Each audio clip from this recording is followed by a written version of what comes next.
তো ঠিক আছে, তো সবাইকে আবারও গুড ইভিনিং।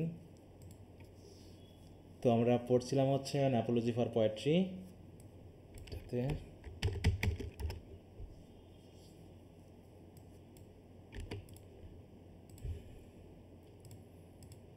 আমরা শুরু করি ক্লাসটা।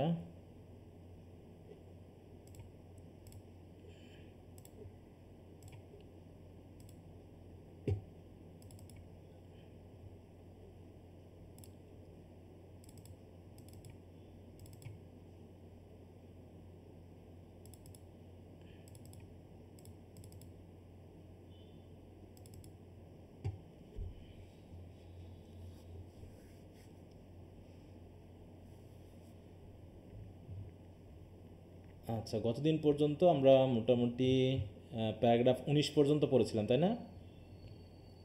প্যারাগ্রাফ 19 তো নাকি? হ্যাঁ, the poet compared with the moral philosopher, এই পর্যন্ত পড়ছিলাম।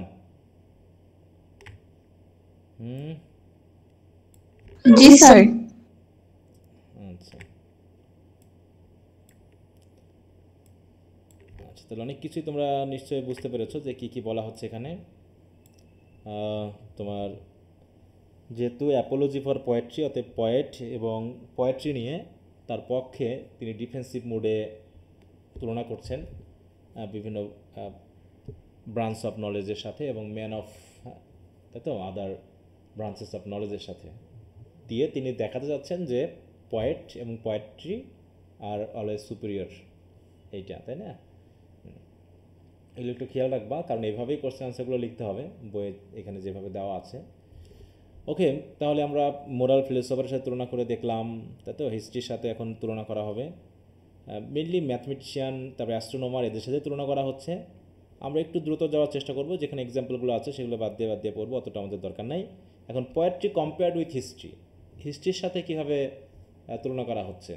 কারণ হিস্ট্রি, দেখো, ফিলোসফি, হিস্ট্রি, সায়েন্স, এগুলোকে কী বলা হয়েছে যে দে আর কনফাইন্ড উইদিন দ্য ফ্যাক্ট, তাই তো। ফ্যাক্টের মধ্যে তারা কনফাইন্ড, তারা কিন্তু ইমাজিনেটরি পাওয়ার দিয়ে কোনো কিছু নতুন করে ক্রিয়েট করতে পারে না। তো সেটা এখানে বলা হবে, দেখো, the historian would not permit the moral philosopher to make the claim above stated, অতএব মোরাল ফিলোসফাররা বলছে তারা যেন সেরা। হ্যাঁ, এবার হিস্ট্রিয়ানরা আবার মোরাল ফিলোসফারদেরকেও কিন্তু ওই সেরা জায়গাটা দিতে রাজি না। হ্যাঁ, কারণটা কি, দেখো, historian realise one old moth eaten records of the past. Moth eaten records, অতীতের ঘটনা কি জীবনে কাজে লাগবে বলো? অতীত কি আমাদের খুব বেশি প্রয়োজন আছে বলো তো? অতীত জিনিসটা আমাদের জীবনে খুব একটা প্রয়োজন, কিন্তু হিস্ট্রিয়ানরা প্রধানত অতীত নিয়ে ঘাটাঘাটি করে, অতীতের ইতিহাসই তারা তুলে ধরে। তাই বলছে he uses as his only authority such second hand accounts, সেটা হয় অন্যের দ্বারা ঘটেছে, অন্যের মুখে শুনেছে। He also depends on hearsay, মানে লোক মুখে শোনা, তাই তো, এগুলো। But he finds much difficult in reconciling the conflicting accounts on which he has to base his work. তার মানে তিনি বলতে চাচ্ছেন যে হিস্ট্রিয়ানরা মোটামুটি নতুন কিছু ক্রিয়েট করতে পারে না, তারা ওই লোক মুখে শুনে বা যা ঘটে গেছে সেগুলোর উপরেই মেনলি তারা দেওয়ার চেষ্টা করে। অতএব তাকে বেটার আমরা কি করে বলতে পারি? হ্যাঁ, তিনি মেনলি বলছে he is better acquainted with events which occurred 1000 ইয়ার এগো than with events of the present. অতএব হিস্ট্রিয়ানরা 1000 বছর আগে কি ঘটে গেছে সেগুলো নিয়ে যারা তারা জানে, বর্তমান নিয়ে তাদের কোনো মাথা ব্যথা নেই। He is more interested in antiquities and novelties than in actual fact. তিনি অ্যাকচুয়াল ফ্যাক্টের থেকে ওই পুরনো প্রাচীন যুগে কী ঘটে গেছে সেগুলো নিয়েই তিনি ঘাটানাটা করে, তাই তো। অতএব অতএব সেই জন্য তিনি তাকে ভালো জায়গা দিতে রাজি না। এই জন্য বলছে, দেখো, according to the historians the actual experience of the past many ages can serve as better guide to virtue than the subtle philosopher can. অতএব হিস্ট্রিয়ানরা মনে করে যে আমরা ওই অতীত থেকে ঘেটে চেটে যে সকল ইতিহাস পেয়েছি, যে ধরনের রেকর্ড পেয়েছি পাস্টের, ওগুলো নাকি মানুষকে ভার্চুর দিকে বেশি নিয়ে যেতে পারে, ঠিক আছে তো। অতএব তারা ভার্চুয়াস করতে পারে মানুষকে, কারণ সকল লার্নিংয়ের উদ্দেশ্য কী ছিল বলো তো? সব ব্রাঞ্চেস অফ নলেজের উদ্দেশ্য কি? মানুষকে কি কি বানানো বলো? জ্ঞানী। আবার ভুলে গেছো? জ্ঞানী বানানো, ভার্চুয়াস বানানো। হ্যাঁ, ভার্চুয়াস বানানো, এটা ভুলে গেলে হবে? হ্যাঁ, সবারই উদ্দেশ্য হলো মানুষের জ্ঞানী বানানো না, মোরাল টিচিংয়ের মাধ্যমে তাদেরকে ভার্চুয়াস বানানো। হ্যাঁ, অর্থাৎ হিস্ট্রিয়ানরাও কী করে, ভার্চুয়াস বানানোর চেষ্টা করে তাদের ইতিহাসের অতীত ঘটনাগুলো মিলাই দিয়ে। হ্যাঁ, তারা মনে করে যে অতীতের যেগুলো খারাপ কিছু ঘটে গেছে সেগুলো তুলে ধরলে মানুষরা হয়তো হিস্ট্রি পড়বে, পরে ওই খারাপ কাজগুলো হয়তো বা করবে না। ঠিক আছে? তো অতএব তারা সেই প্র্যাকটিক্যাল বিষয়গুলোকে দিয়ে আমাদেরকে ভার্চুয়াল শেখানোর চেষ্টা করে। ঠিক আছে? তো তাই বলছে যে যে according to the historian the actual experience of the past দেখো ম্যানি এজেস, অনেক আগের যে অতীতের ঘটনাগুলো আছে সেগুলো can serve as a better guide to virtue than the subtle philosopher can. সুতরাং the historian says that he can cite numerous example to show that many of the wisest legislator and rulers are guided in their deeds by the teaching of history. তারা মনে করছে যে অনেক হিস্ট্রিয়ানরা আছে যারা তাদের history পড়েই তারা নাকি দেশ চালিয়েছে। হ্যাঁ, এইভাবে তারা মনে করে। এখানে কয়েকটা উদাহরণ দিয়েছে। অতএব in short says the historian the moral philosopher teaches by precept only while he teaches by citing concrete example. যেখানে হিস্ট্রিয়ানরা পারসেপ্ট মানে অ্যাবস্ট্রাক্ট আইডিয়ার মাধ্যমে টিচিং দেওয়ার চেষ্টা করে ফিলোসফাররা, সেখানে ইতিহাসবিদরা কী করে, তারা অ্যাকচুয়াল বা কনক্রিট এক্সাম্পল দিয়ে মানুষকে টিচিং দেওয়ার চেষ্টা করে। অতএব তাহলে ফিলোসফারদের থেকে হিস্ট্রিয়ানদের টিচিংটা অনেক বেশি কার্যকরী, এইটা হিস্ট্রিয়ানরা বলতে চাচ্ছে। ঠিক আছে? এখন তাহলে দেখো এখানে কি এক ধরনের ডিবেটিং চলছে, তাই না? একমুখী একটা ডিবেটিং চলছে, যেটা ফিলিপ সিডনি তুলে ধরার চেষ্টা করেছেন যে হিস্ট্রিয়ানরা এই বলতেছে, ফিলোসফার এই বলতেছে। তাহলে তিনি একজন পয়েট হিসাবে কি বলবেন? এইবার আসছে দেখো পয়েটদেরকে তিনি কি বলছেন। দেখো divinity above the other kinds of learning and the law below them. Divinity তো আমরা দেখলাম যে now who's act as the umpire between the claims of moral philosopher and the historian. তাহলে মোরাল ফিলোসফার এবং হিস্ট্রিয়ানরা যে মারামারি করতেছে, তারা যে ডিবেট করতেছে, এখন এর পিছনে তো একটা আম্পায়ার লাগবে নাকি? সেই আম্পায়ারটা হবে কে? বলছে the poet is the man who act as the umpire. তাহলে এই দুইজনের ভিতরে আম্পায়ার হিসেবে কাজ করে কে? বলো তো? পয়েট। হ্যাঁ, কে ভালো কে মন্দ তাকে এখন বলে দিবে। In fact the poet is the man who can justly claim superiority over both the moral philosopher and the historian. বলছে শুধু আম্পায়ারই না, বরং মোরাল ফিলোসফার এবং হিস্ট্রিয়ানদের মধ্যে সেই সুপিরিয়রিটি দাবি করতে পারে। কারণ কি, poetry is the highest form of learning while all the other sciences are subordinate to it. তাহলে পোয়েট্রি হচ্ছে হাইয়েস্ট কাইন্ড অফ লার্নিং, আর অন্যান্যগুলো হচ্ছে এর অধীন মাত্র। এরকমভাবে তিনি বলতে চাচ্ছেন আর কি। হ্যাঁ, কারণ কি দেখো, the real comparison therefore should be between the poet on the one hand and the historian and the moral philosopher on the আদার। তার মানে এখন কম্প্যারিজন আর ওই মোরাল ফিলোসফার আর হিস্ট্রিয়ানের মধ্যে থাকবে না, বরং মোরাল ফিলোসফার হিস্ট্রিয়ানকে এক সাইডে ধরা হলো আর পোয়েটকে একদিকে ধরা হলো। এবার দেখা হবে যে পোয়েট অন্যদের থেকে সেরা কিনা। অতএব it can be prove that the poet excels both the historian and moral philosopher, then there is no other who can claim equality with him. কারণ তার সাথে ইকুয়ালিটি করার মতো কেউ নেই। এমনকি divinity, as per divinity it is a branch of learning which occupies a position at the very top. ডিভিনিটিকে আমরা দেখলাম ওই যে তোমার ডক্টর ফার্স্টাস পড়তে গিয়ে, তাই না? তিনি দেখালেন ডিভিনিটি বেস্ট নাকি ফিলোসফি বেস্ট নাকি ফিজিক্স বেস্ট। তার মধ্যে তিনি বেস্ট ধরলেন কাকে? ডক্টর ফার্স্টাস কাকে? ন্যাক্রোম্যান্সিকে না? তেমনি এখানেও যে ডিভিনিটি বেস্ট নাকি মোরাল ফিলোসফি বেস্ট নাকি হচ্ছে তোমার হিস্ট্রিয়ান বেস্ট, সবাই যার যার মতো করে বেস্ট হওয়ার চেষ্টা করে। এরকম তো আমরাও করি না? যেমন আমাদের কলেজে যতগুলো সাবজেক্ট আছে সব স্টুডেন্টরা চেষ্টা করে তার সাবজেক্টকে সেরা বলার জন্য, নাকি বলে না? সবাই তার নিজের নিজের সাবজেক্টকে বেস্ট বলার চেষ্টা করে, কেউ ছোট হতে চায় না। তো এখানেও আমাদের কবিও হয়তো ছোট হতে চাচ্ছেন না, তিনি সবার তুলনায় নিজেকে বেস্ট বলছেন এবং বেস্ট বলার জন্য যে যৌক্তিক কারণগুলো তিনি পেয়েছেন সেগুলো আমাদের সামনে উপস্থাপন করে বলার চেষ্টা করছেন। হ্যাঁ, তাই কি বলছে দেখো, যে ডিভিনিটি বলতেছে কি, যে divinity has an aim which exceed the aim of all other kinds of learning to the same extent as eternity exceed one single moment of time. Divinity সারফাসেস in itself every other branches of learning. সবাইকে ছাড়িয়ে যাচ্ছে, কারণ তিনি মনে করতেছেন বা তারা মনে করতেছে যে ডিভিনিটির মাধ্যমে আমরা জাস্টিস ব্যাপার দেখো। হ্যাঁ, as per the claim of the lawyer in comparison with the moral philosopher the historian and the poet, the lawyer certainly serve two N for justice. মানে এখানে আবার লয়ারদের নিয়ে আনা হলো। লয়াররা বলতেছে কি, যে তারা যেহেতু জাস্টিস করতে পারে, তারা হচ্ছে কি, which is the cheapest virtue. তাহলে তারাও মনে করছে তারাই সেরা।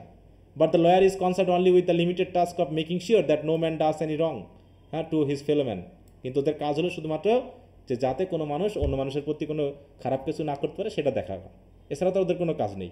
অতএব লয়াররাও ওই নিজেদেরকে সেরা বললেও এখানে তাদেরকে সেরা বলতে তিনি রাজি না। দেখো বলছে, দেখো the lawyer does not realize that a man can be good as a citizen but bad as a man. যে হয়তো সে আইন মেনে নিজেকে গুড সিটিজেন হিসাবে দেখছে, কিন্তু ভিতরে ভিতরে তো সে মানুষটা ব্যাড হতেই পারে। সেই হিসাবে the moral philosopher, the historian and the poet on the other hand all aim at removing evil from the minds of men. সবাই চেষ্টা করছে মানুষের মন থেকে ইভিল বাদ দিয়ে কী করা, planting goodness in the secret chamber of their soul. তাহলে সোলের যে সিক্রেট চেম্বার রয়েছে বা জায়গা রয়েছে সেখানে গুডনেসকে প্ল্যান করা, গুডনেসকে সেখানে কী করা, মানে জায়গা করে দেওয়া। কিন্তু মানুষের মনে গুডনেস থাকবে না ব্যাডনেস থাকবে সেটা কি বাইরে থেকে বোঝা সম্ভব বলো? হ্যাঁ, দেখো সারা জীবন হুজুর বা পাদ্রিগিরি করেও দেখা যায় সে দু নম্বরই করতেছে, এটা কি বোঝানো সম্ভব? We have therefore to determine which of this three service the highest praise. অতএব তাহলে moral philosopher, historians, divinity, lawyer, poet কারা আসলে সেরা, এই কথাটা তিনি মেনলি এখানে বলবেন। এই কথা নিয়েই চলবে, দেখো অনেক কথা নিয়ে চলবে। এখন এটাকে প্রমাণ করতে হলে শর্ট কামিংস দেখাতে হবে যে মোরাল ফিলোসোফার এবং হিস্ট্রিয়ানদের মধ্যে দুর্বলতাটা কী। কারণ নিজেকে বড় করতে হলে অন্যের দুর্বলতা তো প্রচার করতে হবে নাকি? সে আমাদের সমাজের মতো, বলো যে আমার নিজেকে বড় করতে চাইলে আগে অন্যকে কী করতে হবে, বড় ছোট করতে হবে, তা আগে একটু ছোট করে নিই। তারপরে the philosopher tries to achieve his aim by precept and the historian tries to achieve his aim by offering concrete examples. এটা তো বারবারই বলা হচ্ছে। কিন্তু but neither of them use both the method of precept and method of example. কিন্তু দুইজনই একটা করে ইউজ করতেছে, দুটাই কেউ ইউজ করতেছে না, তাই তো? একজন প্রিসেপ্ট ইউজ করছে, অনুমান, আরটা হচ্ছে এক্সাম্পল, কনক্রিট এক্সাম্পল। কিন্তু দুইজনই এক্সাম্পল ইউজ করছে না, দুইজনই প্রিসেপ্ট এক্সাম্পল দুটাই ইউজ করছে না, যে কোনো একটা করে ইউজ, তার মানে হাফ, ওরা হয়ে যাচ্ছে কি হাফ হ্যান্ডিক্যাপ্ট। তারপরে it has thus his handicapped. The philosopher speaks in a manner which is not easily understood by others. অর্থাৎ ফিলোসোফার এমনভাবে কথা বলে যেটা অন্যরা বোঝে না। অন্যদিকে দেখো, যদি on the other hand the historian does not offer any precepts because he is tied to the particular truth of things and does not say much about the ultimate cause of things. তিনি ultimate cause বলতে পারেন না, শুধু যা ঘটে গেছে তিনি সেটাই বলতে পারেন।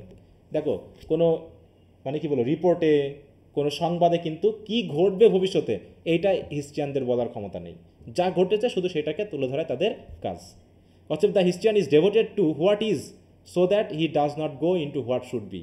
অতএব what should be, what may be, এটা মাত্র কে বলতে পারে বলো তো? What may be and what should be, বলো কে বলতে পারে এটা?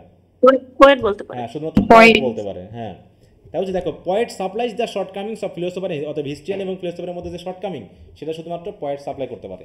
সরি, একটু আমি আসছি। সবাই শুনতে পাচ্ছ?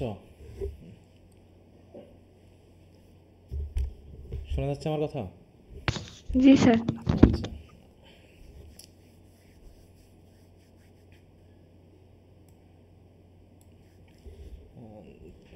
দেখো মাইলস্টোন কলেজে যে দুর্ঘটনা সবাই তো দেখছো নাকি, কি অবস্থা? জি স্যার, দেখছি। জি স্যার, খুব খারাপ লাগতেছে। আমার তো বিকালের দিকে একদম মাথা ব্যথা হচ্ছে যে আজকে পড়াতে পারবো কিনা এরকম লাগছিল, যে দেখতেছি আর কি ঘটনা। হ্যাঁ, একটা সন্তান হারানোর একটা ঘটনা যে কতখানি নিদারুণ কষ্টের, খুব এর আগে খুব মাথা ব্যথা করতেছিলাম, আর এগুলো দেখলেই মাথা কাজ করে না। স্যার মারা গেছে তো অনেক বেশি, হ্যাঁ কিন্তু হ্যাঁ, বলতেছে কম। এখন হয়তো উদ্ধার কর্মের, এখন বেশি বললে আবার রাজনৈতিক বিষয় এগুলো অনেক ঝামেলা করে, এই জন্য দেখা যাচ্ছে লুকিয়ে যাবে। হ্যাঁ, সবাই যার যার মতো যে ফায়দা নিবে আর কি। কেউ রাজনৈতিক দিকে নিয়ে যাবে, কেউ সাংবাদিকরা তাদের ভিউ বাড়ানোর কাজে নিয়ে যাবে। যার ক্ষতি তাকেই বহন করতে হবে আজীবন। তো স্যার সাহায্য করার পরিবর্তে ভিডিও করে শুধু। হ্যাঁ হ্যাঁ, ওই তো বললাম যে ঘটনা একটা, 100 জন সাংবাদিক। হ্যাঁ, এখন কি করতে গিয়ে কাকে ঠেলে কাকে বার করবে, কি করবে।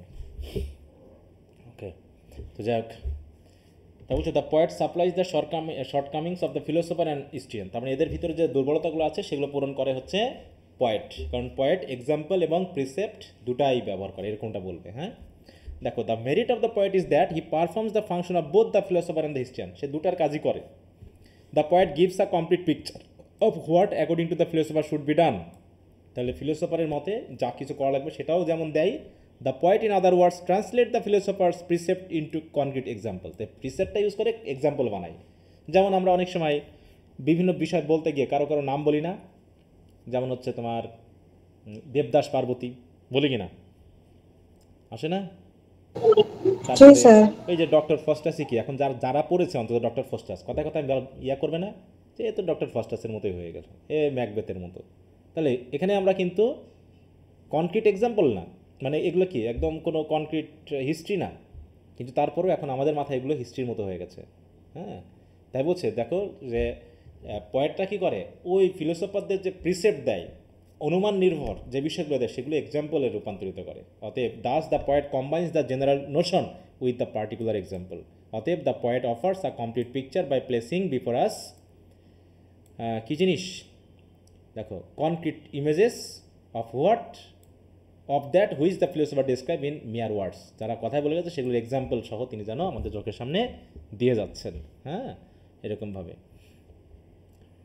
দেখো নাও দ্য ফিলোসফার, অন্যদিকে যদি ফিলোসফারের কথা ভাবি, দেখো the philosopher describe virtue vice matters of public policy and matters of private government in words and in an abstract manner মাত্র। ঠিক আছে, কিন্তু পয়েট কী করেন দেখো, অন্যদিকে the poet on the other hand has the power to illuminate such description with his capacity to put concrete pictures before us. The poet also use words, but he uses them in such a way to present concrete images to our minds. তিনি তো কথা দিয়ে word দিয়ে লেখেন, কিন্তু word দিয়ে এমনভাবে লেখেন যেন আমার চোখের সামনে একটা ইমেজ হয়ে যায়, তাই না? এরকম the poet is a maker of what may be called speaking pictures. That is pictures, এটা খেয়াল রাখো, স্পিকিং পিকচার বলতে কী বোঝানো হচ্ছে যে what is speaking picture. Speaking picture মানে হলো pictures which seems actually to be talking to us, তাই তো? মানে পিকচারটা যেন আমাদের সাথে কথা বলছে, আমাদের সামনে কোনো ছবি নাই কিন্তু পড়তে পড়তে আমাদের মধ্যে এক ধরনের ছবি তৈরি হয়ে যাচ্ছে। এই কাজটা কে করতে পারে বলো? পয়েট করতে পারে। হ্যাঁ, এবার বলা হচ্ছে the poet's concrete treatment of moral qualities. এইবার এখানে অনেকগুলো এক্সাম্পল বলা হবে, যে এক্সাম্পলগুলো আমরা ধরতে পারি, আমরা আমাদের মতো এক্সাম্পল তৈরি করে নিতেই পারি। ঠিক আছে, যেমন ওই যে বললাম দেবদাস, পার্বতী, লাইলি, মজনু আছে না এরকম, যেগুলো কি গল্প কাহিনী, কিন্তু তারপরও আমরা ওগুলোকে এইভাবে দেখে নিই। তারপর the poet's concrete treatment of the moral qualities, তাহলে মোরাল কোয়ালিটিকে তিনি প্রিসেপ্ট দিয়ে না বরং কনক্রিট তাই তো ভাবে তিনি এগুলোকে উপস্থাপন করেন, এবং তিনি এক এক করে লিস্ট করবেন। দেখো Marcus Tullius took much pains to be describe the intensity of patriotism in human beings. তাহলে হিউম্যান বিংসের মধ্যে প্যাট্রিয়টিজমটা তুলে ধরার জন্য, হয়তো তাদের মধ্যে সেই ইন্টেন্সিটিটাকে তুলে ধরার জন্য তিনি অনেক কষ্ট করেছেন। He was a philosopher's way of describing man's natural love of his country. তিনি ফিলোসফারদের মতো করে ডেসক্রাইব করে গেছেন যে দেশের প্রতি তাদের ভালোবাসা কেমন থাকা উচিত। কিন্তু but the poet এমপ্লয়েস a concrete method of describing the passions of human beings. যেমন আমরা প্যাট্রিয়ট যদি বলে থাকি, হ্যাঁ, প্যাট্রিয়ট কবিতাটা যদি আমরা পড়ি, সেখানে কি দেশের প্রতি ভালোবাসা দেখানো হয়েছে, তাই না? তাহলে প্যাট্রিয়ট কবিতাটা কি কোনো কনক্রিট এক্সাম্পল না বা কোনো সত্যিকারের কোনো ঘটনা না, কিন্তু তার ভিতরেও আমরা দেখেছি যে দেশের জন্য কী করতে পেরেছেন।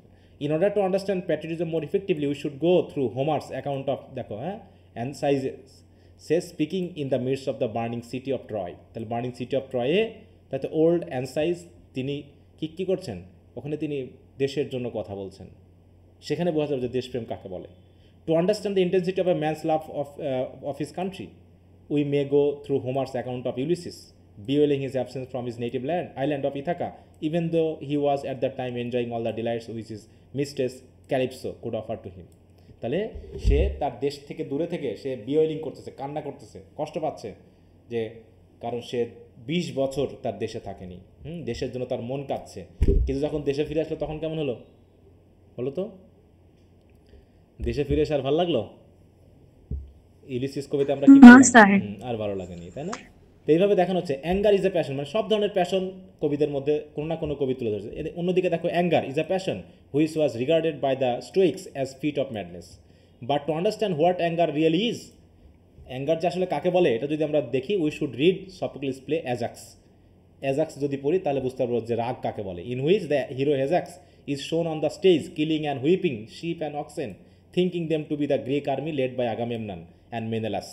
যে তিনি স্টেজের উপরে শিপ এবং অক্সকে কেটে বা হুইপ দিয়ে পিটাচ্ছে রাগে ক্ষোভে, সেই ষাঁড় এবং ভেড়াগুলোকে সে মনে করছে কি আগামেমননের দ্বারা পরিচালিত গ্রিক আর্মি। তাহলে গ্রিক আর্মিদের প্রতি এত রাগ তার ছিল যে স্টেজে সে ওই ভেড়া আর ষাঁড় পিটিয়ে তাদের উপর রাগ মেটাচ্ছে। অন্যদিকে similarly wisdom and moderation can be best seen in the character of Ulysses and that of Diomedes. Valour is best seen in the character of Achilles তাকে অ্যাকিলিসের ক্যারেক্টারের মাধ্যমে আমরা সাহস দেখতে পাই। Friendship is best seen in the character of Nisus and Euryalus. On the opposite side remorse of conscience can be best observe in Oedipus. Oedipus পড়লে তো আমরা দেখতে পাই না যে তা আসলে মানে রিমোর্স অফ কনসিয়েন্স মানে কি বিবেকের যে দংশন, হ্যাঁ, সেটা আমরা ইডিপাসের মধ্যে দেখতে পাই। একইভাবে রিপেন্টেন্স, দেখো repentant pride can be best observe in Agamemnon. তার মেয়েকে হত্যা করার জন্য আগামেমননের মধ্যে যে একটা রিপেন্টেন্ট, অর্থাৎ অনুশোচনা বোধ, সেটা আমরা দেখতে পাই আগামেমননের ভিতরে। Self destroying cruelty can be best observe in Atreus. যে সেলফ ডেস্ট্রয়িং ক্রুয়েলটি, হ্যাঁ, ক্রুয়েলটি, যে নিষ্ঠুরতা অন্যকে ধ্বংস করতে গিয়ে কাজে লাগায়, সেটাই যে নিজেকে কীভাবে ধ্বংস করতে পারে সেটা আমরা দেখতে পাই অ্যাট্রিয়াসের মধ্যে। যে বিশেষ করে আমরা শাইলকের মধ্যে দেখলাম, তাই না? শাইলক কী করলো? যে নিষ্ঠুরতা দেখিয়েছিল কাকে করার জন্য, অ্যান্টোনিওকে, তাই না, ধ্বংস করার জন্য, শেষ পর্যন্ত সেটাই উল্টে তার উপরে এসে পড়লো। এটার এক্সাম্পল। দ্য ভায়োলেশন, দেখো, the violence of ambition can be best seen in the two Theban brothers. যেমন আমরা ভায়োলেন্স অফ অ্যাম্বিশন দেখতে পাই কার মধ্যে বলো তো, যেটা পড়েছি ট্র্যাজেডি। ভায়োলেন্স অফ অ্যাম্বিশন কে? ম্যাকবেথের ভিতরে, তাই না? হ্যাঁ, এরকম the passion of revenge which has a bitter sweet quality can be observe in the character of media তোমরা মাস্টার্সে পড়বা, সেখানে মিডিয়ার ভিতরে প্যাশন অফ রিভেঞ্জ দেখতে পাবো। Similarly the character of Gnatho drawn by the ancient poet Terence and the character of Pandar drawn by Chaucer best express the qualities which associated to person. মানে মূল কথা হলো, সাহিত্য পড়লে আমরা অনেক এক্সাম্পল পাবো যেগুলো আমাদের কোনো না কোনো প্যাশন বা ফিলিংকে কী করছে, রিপ্রেজেন্ট করছে। সুতরাং all this persons representing the various human qualities have been portrayed by poets in their writings. Indeed, the poet can so embody the virtue, the vices, and the passion of human beings in the character with whom he deals, that we find themselves actually looking at those virtues, vice, and passion. তাহলে রিডাররা যখন ওই কবিতাগুলো পড়বে তখন মনে হবে যেন কি ওই ভাইস বা ভার্চু বা প্যাশনের প্রতি যেন রিডাররা একদম চোখ পুড়ে দেখতে পাচ্ছে, ফিল করতে পারছে তারা সরাসরি, যেটা কোনো ফিলোসফারও পারে না, যেটা কোনো হিস্ট্রিয়ানদের পক্ষেও এটা তুলে ধরা সম্ভব না। যেটা কি করতে পারে, যেটা পয়েটরা এভাবে তুলে ধরতে পারে। কি কথা বোঝা গেল? কীভাবে বলা হলো যে এখানে বলছে কি the poet concrete treatment of moral qualities, তার মানে মোরাল কোয়ালিটিকে তারা একদম হিস্ট্রিয়ানদের মতো কনক্রিট এক্সাম্পলের মতো করে তুলে ধরে, যদিও সেগুলোর কোনো বাস্তব ভিত্তি নাই, তারপরে মনে হবে কি যেন একদম কনক্রিট এক্সাম্পল। ঠিক আছে, তাহলে সেই ক্ষেত্রে ফিলোসফার বা হিস্ট্রিয়ানদের উপরে পয়েটের অবস্থান নাকি?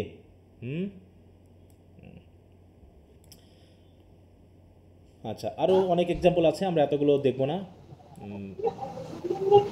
স্যার পোয়েট্রিও তো এক ধরনের দর্শন তত্ত্ব না? হ্যাঁ, পোয়েটরা তো এক ধরনের দার্শনিক ব্যাপারগুলো চলে আসে, তাই না? তারা ওই যে বললাম যে ফিলোসফাররা তো প্রিসেপ্ট দিয়ে দর্শন তো তুলে ধরে, আর এরা কি সরাসরি কোনো এক্সাম্পল, তাই তো, মানে তাদের নিজস্ব কল্পনার মাধ্যম দিয়ে দর্শন তত্ত্ব তুলে ধরে। যেমন ওয়ার্ডসওয়ার্থের কবিতা যখন সেকেন্ড ইয়ারে পড়ছো, ছোটো বাচ্চাদেরকে ডিভাইন পাওয়ারের সাথে সরাসরি লিঙ্ক বলে তিনি মনে করছেন, এটা কি একটা দার্শনিক তত্ত্ব না? বলো, প্যান্থিজম কি একটা তত্ত্ব না? প্যান্থিজম যে প্রকৃতির মধ্যে গডের অবস্থান। তারপর হচ্ছে S T Coleridge the rime of the ancient mind পড়েছিলাম। এখানে কী বলা হচ্ছে যে আমরা অনেক সময় অপরাধ করি এবং অপরাধের সময়, অপরাধ করার পরে আমরা অনেক ভালো থাকি, মনে হয় যেন আমাদের কোনো ক্ষতি হচ্ছে না, আমরা দিন দিন উন্নতি করতেছি, ঠিক আছে, এবং সবাই মোটামুটি খুশি হয়, বুঝতে পারছো? কিন্তু আসলে ওই ভালো থাকাটা মানে শাস্তির একটা উপযুক্ত সময় আসলে সৃষ্টিকর্তা আমাদেরকে কী করছেন, আমাদের জন্য অপেক্ষা করাচ্ছেন, যেটা শাস্তির একটা উপযুক্ত সময় আসুক। সেই সময় আসলে এমন শাস্তি দিবে পুরো মাজা ভেঙে শেষ হয়ে যাবে, হ্যাঁ, পুরো কাজ শেষ, জীবন শেষ, যেটা কি দেখানো হয়েছে ওই অ্যানশিয়েন্ট মাইন্ডের মাধ্যমে, তাই না? এটা কি একটা ফিলোসফি না, যে অপরাধ করলে অপরাধের শাস্তি পেতেই হবে? হয়তো অপরাধ করার পর কিছু সময়ের জন্য মনে হতে পারে যে না, এটা অপরাধ না, আমরা খুব ভালো কাজ করেছি। আবার কি শুধু অপরাধ করলে শাস্তি হবে, অপরাধ স্বীকার করলে কি এর মধ্যে ক্ষমা নেই? বলো, আছে কি না? ক্ষমাও আছে। তিনি দেখিয়েছিলেন যে অ্যানশিয়েন্ট মাইন্ডরা যতবার তার অপরাধকে স্বীকার করে, ঠিক আছে তো, এবং স্বীকার করে যখন বলে তখন সে সুস্থতা ভালো বোধ করে, এরকম। এবং তিনি কি বলেছেন যে ছোট হোক বড় হোক, পৃথিবীর যে কোনো বিষয়কে যদি আমরা কি করি, বলো, আমরা যদি ভালোবাসি তাহলে গডকেই ভালোবাসা হয়। এটাও তো একটা ফিলোসফির মধ্যেই পড়ে। এখানে কি মোরাল টিচিং তো এভাবেই দেখানো হচ্ছে যে আমরা অপরাধ করলে শাস্তি পেতেই হবে, সেটা আজ হোক অথবা কাল হোক। এটাও তো এক ধরনের ধর্মীয় টিচিং। এই টিচিং কি আমাদের মন্দির মসজিদ গির্জাতে দেওয়া হয় না? বলো, দেওয়া হয়তো নাকি? কিন্তু সেইটাই প্রচারটাই তিনি করেছেন একটা ক্যারেক্টারের মাধ্যম দিয়ে, সুপারন্যাচারাল বিষয়গুলো তুলে ধরার মাধ্যম দিয়ে। এখানে কিছু ক্যারেক্টার তৈরি করা হয়েছে যেগুলো হয়তো বাস্তবে নেই, তারপরে সেগুলোর মাধ্যম দিয়ে তিনি তুলে ধরছেন। এইটাই মিললে বলা হচ্ছে। দেখো, ওই কথা তিনি ওই ফিলোসফার এবং হিস্ট্রিয়ান অ্যাস্ট্রোনমারদের সাথেই বারবার কম্প্যারিজনের মধ্যেই আছেন। মূল কথা কিন্তু শেষ। এখন এই কথাগুলোই টেনে টুনে অনেক বড় করা হয়েছে আর কি, হ্যাঁ, টেনে টুনে বড় করা হয়েছে। এই জন্য আমরা একটু দ্রুত যাবো, এখানে অত বেশি আলোচনা করব না। দেখো, the rival powers of poetry history, দেখো, টু কনভে মোরাল ইনস্ট্রাকশন। তাহলে the rival powers of poetry and history, কে সে রাইভাল পাওয়ারটা? ফিলোসফি। দেখো, it may be argued that if poetry is more effective than philosophy in providing instruction because poetry offers fictitious but concrete example of virtue and vice, then history should prove even more effective as a means of instruction because the example provided by history are not only concrete but also authentic. তার মানে moral ফিলোসফিকে কি করা হলো? পুরো rival বললো নাকি? Poetry এবং history তখন ভাই ভাই হয়ে গেল, আর মোরাল ইনস্ট্রাকশন হয়ে গেল কি? মোরাল ফিলোসফি শত্রু হয়ে গেল নাকি? বিরোধী হয়ে গেল। কারণ তখন পোয়েট্রির সাথে হিস্ট্রির কিছু না মিলে যাচ্ছে। কারণ কি, যেমন পোয়েট্রি কনক্রিট এক্সাম্পল দেয়, তেমনি হিস্ট্রিও কি কনক্রিট এক্সাম্পল দেয়, কিন্তু মোরাল ফিলোসফিতেও বা ফিলোসফিতে তো কোনো ক্যারেক্টার দেখানো হয় না, হ্যাঁ, কোনো এক্সাক্ট বা কনক্রিট কোনো কিছু দেখানো হয় না, জাস্ট একটা আনুমানিক ধারণা দেওয়া হয়। তাই বলছে, the example provided by poetry are imaginary while those provided by history are true, but this argument can be countered by citing Aristotle, who declared that poetry is more philosophical and more serious than history. দেখো, তাহলে কি হলো? Poetry, অ্যারিস্টটলের মতে কি, Aristotle ঘোষণা করছেন কি, যে poetry is more philosophical and more serious than history. Poetry, Aristotle said, deals with the universal while history deals with the particular. অতএব প্রথমে মোরাল ফিলোসফিকে বাদ দেওয়া হলো, হিস্ট্রিকে একটু কাছে টেনে নেওয়া হলো, এবার এসে আবার হিস্ট্রিকেও ফেলে দেওয়া হলো। ফেলে দেওয়ার পর তাহলে থাকলো কে বাদ? তিনটার ভিতরে বলো, কাকে রাখা হলো শেষ পর্যন্ত? পোয়েট্রিকে। ঠিক আছে। হ্যাঁ, অতএব পোয়েট্রিকে তিনি টার্ম করলেন যে অ্যারিস্টটলের মতো একজন ফিলোসোফার। অ্যারিস্টটল তো নিজে একজন ফিলোসোফার, কিন্তু তারপরও তিনি মোরাল ফিলোসফি বা হিস্ট্রির থেকেও তিনি তাদেরকে বলছেন কি, মোর মানে ফিলোসফিক্যাল। এবং poetry deals with universal truth. ওই যে আমরা বলছিলাম যে পয়েটিক্সে যে ইউনিভার্সাল ট্রুথ নিয়ে সে আলোচনা করে, হিস্ট্রিক্যাল ট্রুথ নিয়ে না। কারণ হিস্ট্রিক্যাল ট্রুথে পার্টিকুলার বিষয় নিয়ে আলোচনা করা হয়, কিন্তু পোয়েট্রিতে ইউনিভার্সাল ট্রুথ নিয়ে কথা বলা হয়। অতএব অটোমেটিক ফিলোসফি এবং হিস্ট্রি থেকে এমনিতেই সে বড় হয়ে যাচ্ছে। হ্যাঁ, এগুলো একটু খেয়াল রেখো। এখানে অনেক এক্সাম্পল আছে, ওগুলো আমরা অত দেখব না।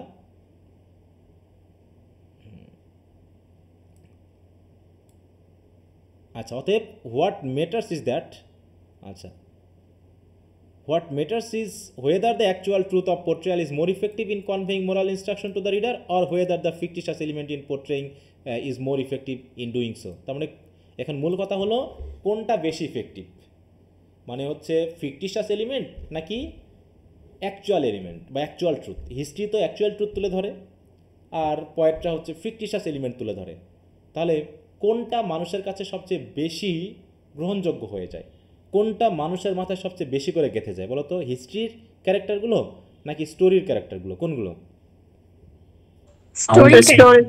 স্টোরি, কারণ আমরা এক্সাম্পল হিসেবে কিন্তু স্টোরির ক্যারেক্টারগুলো মেইনলি ইউজ করে থাকি। আচ্ছা, তারপরে poets write and the historian handicapped. অতএব মূল কথা বলা হচ্ছে কি, যে পোয়েটরা হচ্ছে সঠিক আর হিস্ট্রিয়ানরা হচ্ছে কি হ্যান্ডিক্যাপ্ট, মানে কি, মানে ইনকমপ্লিট, তাই তো? ইনকমপ্লিট ম্যান, ইনকমপ্লিট এই জায়গাটা একটু বলা হয়েছে এতক্ষণ ধরে কম্পেয়ার করার মাধ্যমে। তাই বলছে, দেখো, যা successful poet has the power to portray bad man like Tantalus or Atreus in such a way that the reader would take a warning from this দেখো portrayals and try to avoid the faults of such man. যে তারা খারাপ মানুষগুলোকে এমনভাবে তুলে ধরবে যে যখন একজন রিডার পড়বে সেও এই মানুষগুলোকে এক্সাম্পল হিসেবে গ্রহণ করবে, তাদের কাছ থেকে ওয়ার্নিং নেবে এবং সে চেষ্টা করবে এই মানুষগুলো যেমন খারাপ আমরা যেন জীবনে সেরকম খারাপ না হই। যেমন আমরা কি ইডিপাস হতে চাইবো কখনো? ইডিপাস হতে চাইবো বা ওর পর্যায়ে যাবো আমরা কখনো?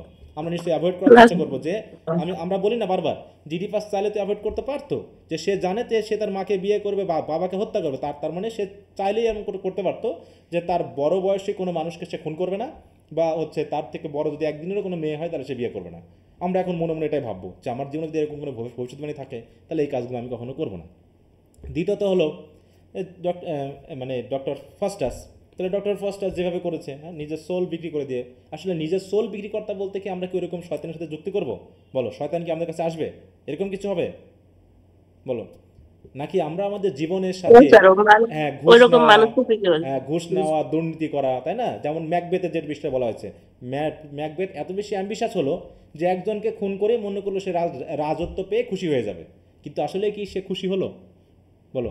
না, একটার পর একটা খুন সে করতে থাকলো, যে একটা অরাজকতা বেঁধে গেল। বিশেষ করে ক্রাইম প্যাট্রোলগুলো দেখলে এমনটা বোঝা যায় যে মানুষ প্রথমে ভাবলো মনে হয় একটা খুন করে বেঁচে যাবে। যেমন বিশেষ করে পরকীয়া যে ঘটনাগুলো ঘটে, সে মনে করলো, একটা স্বামী বা একটা স্ত্রী মনে করলো যে আমরা আমাদের যে এক্সিস্টিং স্বামী আছে তাকে মেরে ফেলবো, দিয়ে আমরা দুইজন মিলে সুখে শান্তিতে থাকবো, এমনভাবে মারবো যেন কেউ বুঝতে না পারে। কিন্তু ঠিকই তো তদন্ত হয়ে খুঁড়ে বার করে ফেলে, দেখা যায় যে না, আসলে আমরা তো একজনকে মেরেই ফেললাম, সাথে সাথে আমাদের সংসারটাও করা হলো না। এমনকি তাদের নিজেদের সন্তানকে মেরে ফেলছে না, যে একজন মা তার নিজের সন্তানকে মেরে অন্য কারোর সাথে পালিয়ে যাচ্ছে কিনা, এরকম ঘটনাগুলো ঘটছে। তাহলে একটা খুন, একটা কাইয়া কখনোই মানুষের জীবনে সত্যিকার শান্তি বা ইয়ার দিতে পারে না।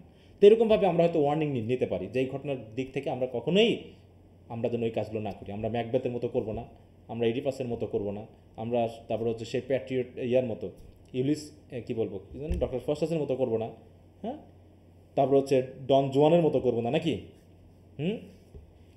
এবং সেখানে একটা বিষয় রয়েছে কি, যেখানে অল্প বয়সের মেয়ের সাথে বেশি বয়সের ছেলের বিয়ে দেওয়াটা আমরা কি করব না, সাপোর্ট করব না, নাকি?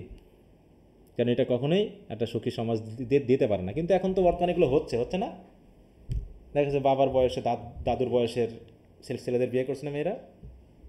এখন তো মেয়েরা নিজেরাই করে। হ্যাঁ, নিজেরাই করতেছে না, হ্যাঁ, নিজেরাই করে সুখে শান্তিতে থাকার চেষ্টা করতেছে, নাকি? কিন্তু এর পিছনে কারণটা কি বলো তো? এর পিছনে একটা কারণ তো আছে, ভালোবাসা কি কারণ এর পিছনে? ফিনান্সিয়াল স্টেবিলিটি একটা কারণ। এমন তো না যে তারা প্রেম টেম করেছিল 2-5 বছর ইয়ং বয়সের মতো করে তারপর বিয়ে করছে, এরকম কিছু? হুম, না স্যার। তো কিছু দেখবা বলো। স্যার স্ক্রিনটা দেখা যাচ্ছে না স্যার। সবার কি একই সমস্যা? না স্যার, আমি দেখতে পাচ্ছি। তাহলে না, তারা দেখা যাচ্ছে, দেখা যাচ্ছে স্যার। আচ্ছা, ওকে। তাই বলছে দেখো, similarly the poet can portray good men like Cyrus, Aeneas, Ulysses. Good ম্যানকেও তারা পোর্ট্রে করতে পারে in such a way that the reader would feel a desire to emulate the example of suspend, যে তারাও সেরকমটা হতে চাইবে। অন্যদিকে the historian on the other hand is so bound to the actual fact of a case that can not depart or divide from. একই কথা দেখো, একই কথা না বারবার, ওই একই কথা কিন্তু পড়া হচ্ছে। আমাদের কিন্তু মেন ইন্টারেস্টটা শেষ হয়ে গেছে। কারণ কি, যে কথাগুলো প্রথমে বলা হয়েছে ওইগুলো এখন ঘুরে ফিরে ডিবেটটা বড় করা হচ্ছে, এছাড়া কিছু না। ওই অ্যাকচুয়াল কথা, ইউনিভার্সাল কথা, এই কথাই বারবার ঘুরে ফিরে বলবে। সুতরাং এখানে যদি আমরা বলতে পারি যে অতএব পোয়েটরা যে বিষয়টা পারে, ঠিক আছে, তো তারা হয়তো হিস্ট্রিয়ানরা পারে না। এখানে বলছে যে adherence to actual events and actual facts thus act as a handicap in the case of historian. অর্থাৎ হিস্ট্রিয়ানদের ক্ষেত্রে এটা এক ধরনের হ্যান্ডিক্যাপ। তারা এর বাইরে বার হতে পারে না, এর বাইরে তারা যেতে পারে না, তারা ইউনিভার্সাল আপিল তৈরি করতে পারে না। তাই বলছে দেখো, however someone will say that while poetry have the power of giving lessons of universal application, history by pointing out the actual deeds of actual person enable a man to decide with greater certainty how he should behave in life. কিন্তু মূল কথা হচ্ছে যে তারা হয়তো example দিচ্ছে, example মানে আমরা কি এরকম সত্যিকারের হিস্ট্রিয়ান পাই বলো তো, যারা এরকম করেছিল? কিছু কিছু পাই তো, নাকি হিস্ট্রিতে? যেমন মির্জাফরের কথা তো আমরা জানি, নাকি? মির্জাফরের নামটা আমরা কোত্থেকে আনি? হিস্ট্রি থেকে। হিস্ট্রি থেকে যে আমরা কথা বলি মির্জাফর, তাহলে মির্জাফর কি করেছিল না করেছিল, হ্যাঁ, আমরা কি পুরোটা জানি বলো? না স্যার, আমরা যাই জানি পড়ছি বা মানুষের কাছে শুনছি। ইতিহাসে কিছু কথা বলা হয়েছে, কিন্তু সে কি করেছিল, কিভাবে করেছিল, যেটা সাহিত্যে তুলে ধরা হয় সেভাবে তো তুলে ধরা হয়নি। একইভাবে হিটলারের কথা আমরা জানি না, তো হিটলারের কথা জানি, এটা কি হিটলার কি সাহিত্য না ইতিহাস? হিটলার ইতিহাস। তাহলে ইতিহাসে কি ঘটনা ঘটেছিল সেটা তো আমরা জানি। তো এইভাবে মোটামুটি আমরা বুঝতে পারি যে কী ঘটনাগুলো ঘটছে, হ্যাঁ, কীভাবে আমরা বিষয়গুলোকে উপস্থাপন করছি, হিস্ট্রি কীভাবে তো করে, সাহিত্য কীভাবে করে। ওকে, এরপর হচ্ছে কি দেখো, the poets treatment of facts different from the historians. তাহলে হিস্ট্রিয়ানরা যে ফ্যাক্ট তুলে ধরে, পয়েটরা তার একটু ভিন্ন উপায় তুলে ধরে। একই কথা দেখো, ওই যে বললাম একই কথা, আমরা একটু দু একটা লাইন পরে বুঝতে পারবো যে এই কথাগুলো বারবার বলা হচ্ছে। দেখো, indeed an imaginary example has much force. Imaginary মানে পয়েটদের, তাই তো? Has much force to teach as a true example. In other words the imaginary portrayal of characters, কী ব্যাপার, কী সমস্যা, হ্যাঁ দেখো বলছে the in other words the imaginary portrayal of characters and the imaginary events has much power to influence the lives of readers as the portrayal of historical characters and historical events have. কারণ কি, historical ইভেন্টগুলোতে আমরা তার lifestyle পুরোটা জানি না, সেটাকে আমরা তার ভিতরে ঢুকতে পারি না, তাই তো? কিন্তু সাহিত্যে ইমাজিনারি ওয়ার্ল্ডে আমরা পুরো একটা ক্যারেক্টারকে তৈরি করতে পারি, পুরো একটা ছবি তুলে ধরতে পারি। এই জন্য তাই বলছি দেখো, but poetry which offer imaginary portrayal of character and relates imaginary events has greater power to move and stir the feelings of the readers. একই কথা। তো এগুলো অনেক এক্সাম্পল দেওয়ার দরকার নেই, কারণ এইখানে যে বলছে in this respect then the poet enjoys an advantage over the historian. কীভাবে? The poet can embellish or beautify his account in such way, account মানে কি, বর্ণনা, তাই তো? এমনভাবে বর্ণনা করতে পারে not only to teach his readers but also to please or to delight them. এক্ষেত্রে একই সাথে প্লিজ অ্যান্ড ডিলাইট করে এবং লেসনও দেয়। অতএব ডিলাইটের মাধ্যমে সেগুলোকে আকর্ষণ বোধ হবে, সেগুলোকে জানতে পারে। The poet has the privilege to represent the entire universe or any part of it in any way he likes, নিজের মতো করে সে তুলে ধরতে পারে, so as to provide the delightful teaching of for his reader.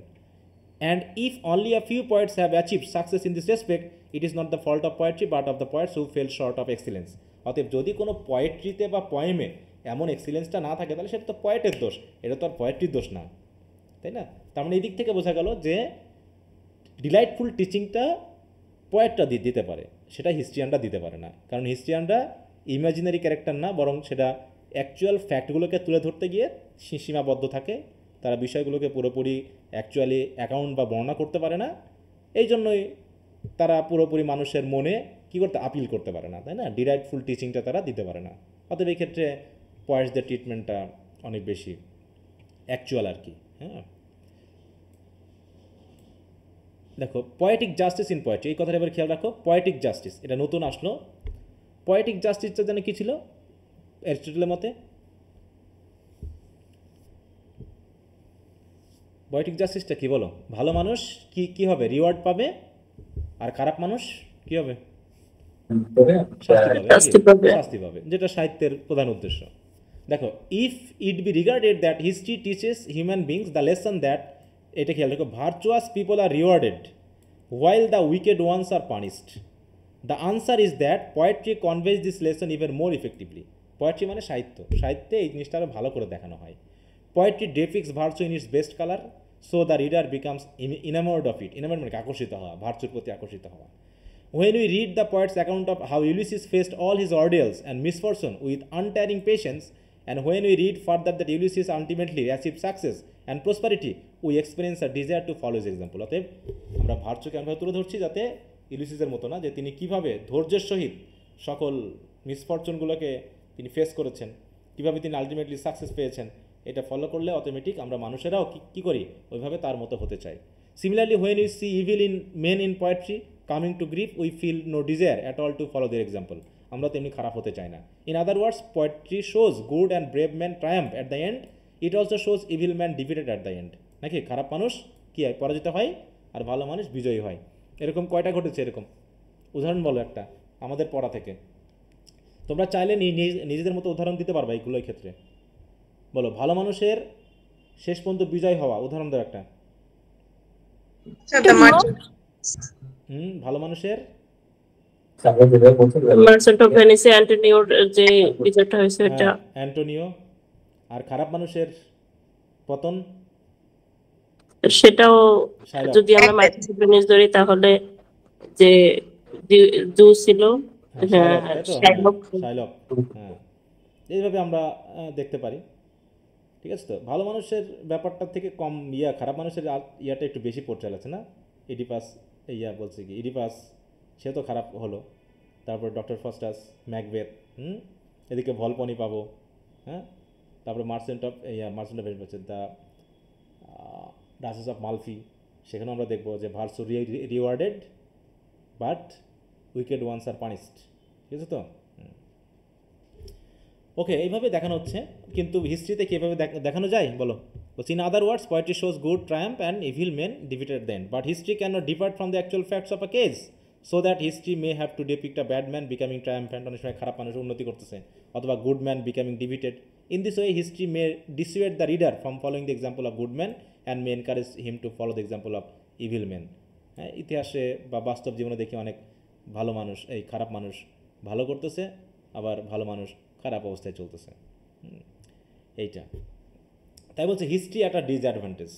History দেখো তো এখানে তাহলে কয়টার সাথে তুলনা করা হচ্ছে? মেইনলি পয়েটেরদের সাথে হিস্ট্রি, ফিলোসফি নাকি অ্যাস্ট্রোনমি, ম্যাথমেটিক্সের সাথে তুলনা করা হয়েছিল, কিন্তু বর্তমানে হিস্ট্রি এবং ফিলোসফির সাথেই বেশি তুলনা করা হচ্ছে। হ্যাঁ,